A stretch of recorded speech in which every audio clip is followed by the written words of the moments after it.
Hey, what's going on, class? I had the opportunity to visit the Cheech Marine Center for Chicano Art and Culture out in downtown Riverside. So come along with me as I explore the museum. Right off the back, right when you walk in, you see this huge mural or a holographic mural. But as you move left to right, it changes figures and everything that's in there, all the detail. There's a lot of symbolic things that are related to the Chicano culture. I thought that was really, really cool. So before you walk into the actual collection, you see this really dope mural and it says Cheech Collects 4. This is actually the 4th installation from Cheech Marine. Now, fun fact, I didn't even know, and you can probably put this on my age, I didn't know that this was actually Cheech from Cheech and Chong. I didn't realize it until afterwards when I told my mom about what I did during the day, and she said, oh yeah, that's from the guy from Cheech and Chong. And I said, oh man, that picture did look familiar, but in that photo you can see there's a lot of detail about who he is, why he collects art, all this and that. And I thought it was really cool just to start before I walked into the exhibition. And this exhibition is actually going on from June 7th all the way to May 3rd of 2026. So if you guys want to check it out, it's pretty cool. Now, in the first part of the exhibit, I thought it was real interesting to see the paintings that are really representing moments of the Hispanic culture or the Chicano culture, whether it's the colors, the scene, the emotion, what people were wearing, what they were driving.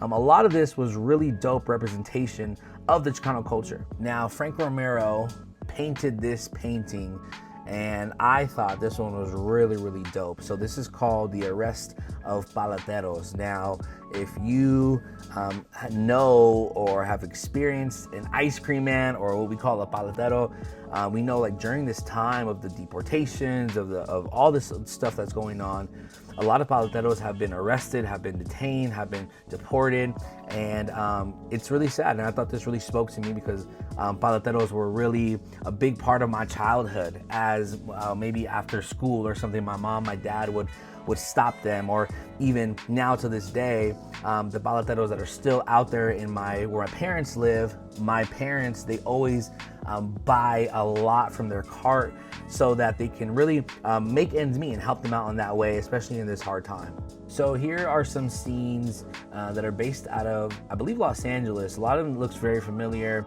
and again, a lot of it that speaks to the Hispanic culture. Here are some art pieces that I thought were really dope and creative, and that really had a deeper message behind them. Especially this one right here, I was like really impressed by it. Now, this exhibit was really big and a lot of the artwork was really, really incredible. So here's a little bit more pieces from a different section on the first floor. I thought it was really dope and creative and really impressive, actually, that somebody actually did this with a paintbrush. Now in this section, it's all palm trees painted that are on fire. And I thought, man, California is known for wildfires, and what best way to represent California in a palm tree? And so this was really, really dope to just look at and see how the artist did it. Now upstairs, they had another collection. It was by Rigoberto Luna. It was curated by him. And this one was called Soy de Texas. Now, this one was all about artists from Texas.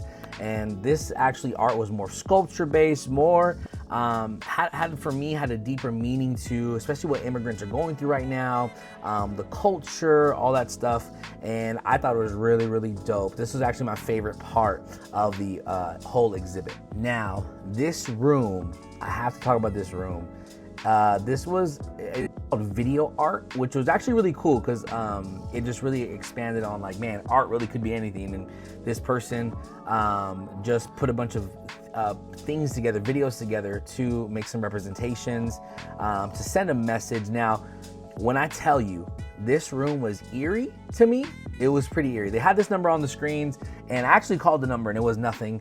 It was disconnected, but I was like, man, it would have been sick if there was something behind the number as well. But yeah, this is the room. Now, this was really cool. So on the video, there's actually two people dancing. They're older people dancing to some Spanish music, and on their feet, they have these like giant crayons where they're marking the floor with. And this was the actual dance floor that they danced on. And it was so creative to me. I was so impressed by it, and so dope to see even how it was made. So this piece right here is called Swing Set Penitentiary. Now, this one tugged on the heartstrings a little bit for me, because it just made me think about how many kids that are going through the immigration deportation process right now and how it could feel being in the containment. So yeah, this one was really interesting. I can go on and on about all of the pieces that I saw one by one.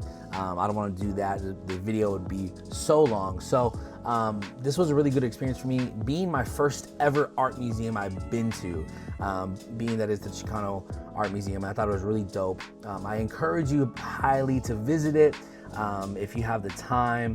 It was really, really cool, really interesting. And it was really cool to see parts of my culture being represented in this exhibit. So I hope y'all enjoyed the video. Hope y'all felt like you were there, and I will see you guys later.